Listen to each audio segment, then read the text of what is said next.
Some time ago, I read a story of a king who wanted to give his daughter in marriage. But there was a condition, and that condition was the man who would marry the king's daughter must be willing to jump into a swimming pool filled with crocodiles. If you are courageous enough to jump into a pool filled with crocodiles and you're strong enough to swim through the pool alive, then the king will trust you're a man and you can take care of the princess. The day to choose a husband for the princess came. All the men in the village gathered around the crocodile pool.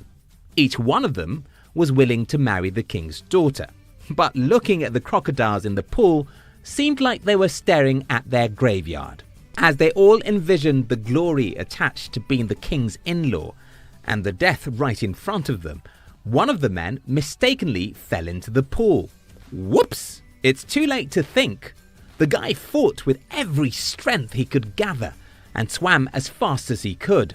Behold, James got to the other side of the pool without an injury. Breathing like Usain Bolt after a running competition, the king announced to the thousands of spectators, "You see, everything you see in the pool is toy crocodile, which only moves around." Wow, there was never a single crocodile in the pool.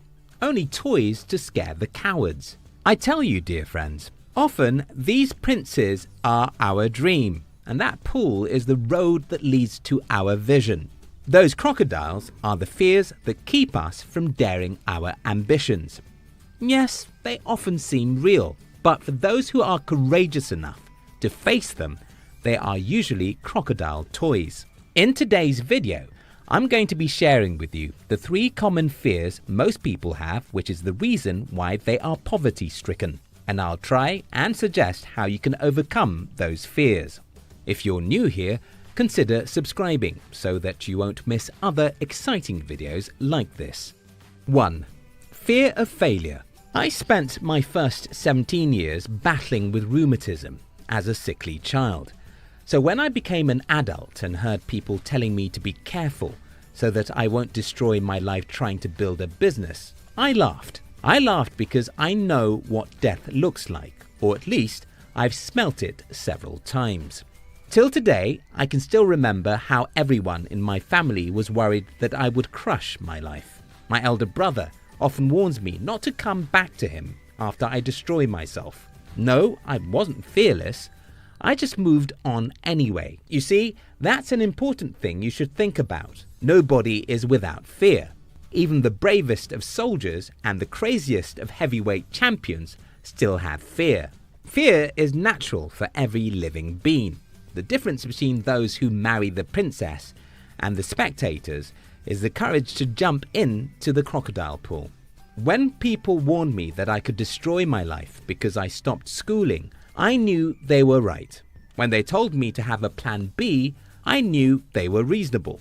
When my brother warned me that I could crash myself, I knew he was right. But regardless of what fear I felt, I knew that if I didn't jump into the crocodile pool, I couldn't marry the princess. There are no 2 ways to overcome the fear of failure than to fail. That's why Nike says, just do it. Just do it is the only single way to overcome the fear of failure. When you do it, you'll make mistakes and fail. If you do it again, you're likely going to make another mistake and fail. After a few failures, you start seeing the blessings that come with failure. Yes, you've failed, but you've also learned and know what not to do the next time. If you continue in this process, at some point, you become unstoppable. No, your fear of failure will never go away, but you'll become so smart and confident that you know that you can overcome the next blow. 2. Fear of what people think of me. I know a man who earns a little more money than the average man in my city. And because he makes a little more money than most, he is living in an affluent neighborhood. Millions of people like this are in the world, and the only single reason why they do what they do is fear of what others think about them. Take a look at the cars on the street of your city. Look at the beautiful houses and look at Instagram.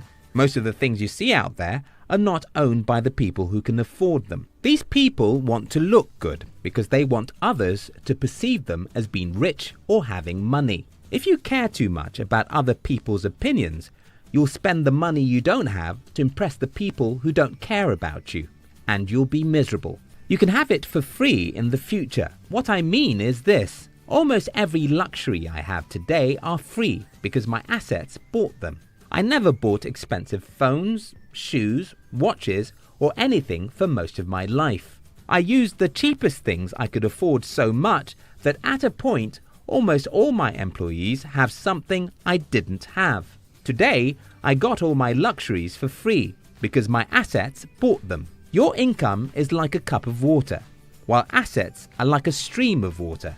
If you drink a cup of water, it's gone forever. But if you take a cup out of the stream of water, you've lost nothing because the stream is flowing. Don't drink that cup. Use it to build a stream. 3. Fear of selling. One day around the year 2011, I went into the city I was living with the singular aim of talking to someone who could invest in my business. That was a crazy idea, you know. You want to jump on the street and convince strangers who don't know you to invest in your plan. But I did it. I can't remember most of my experience that day, but I remember the guy who agreed to support me.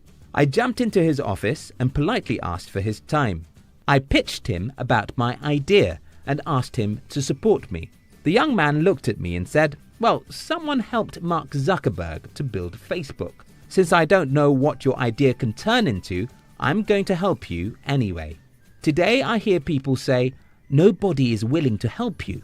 Everybody is stingy. Most rich people are greedy.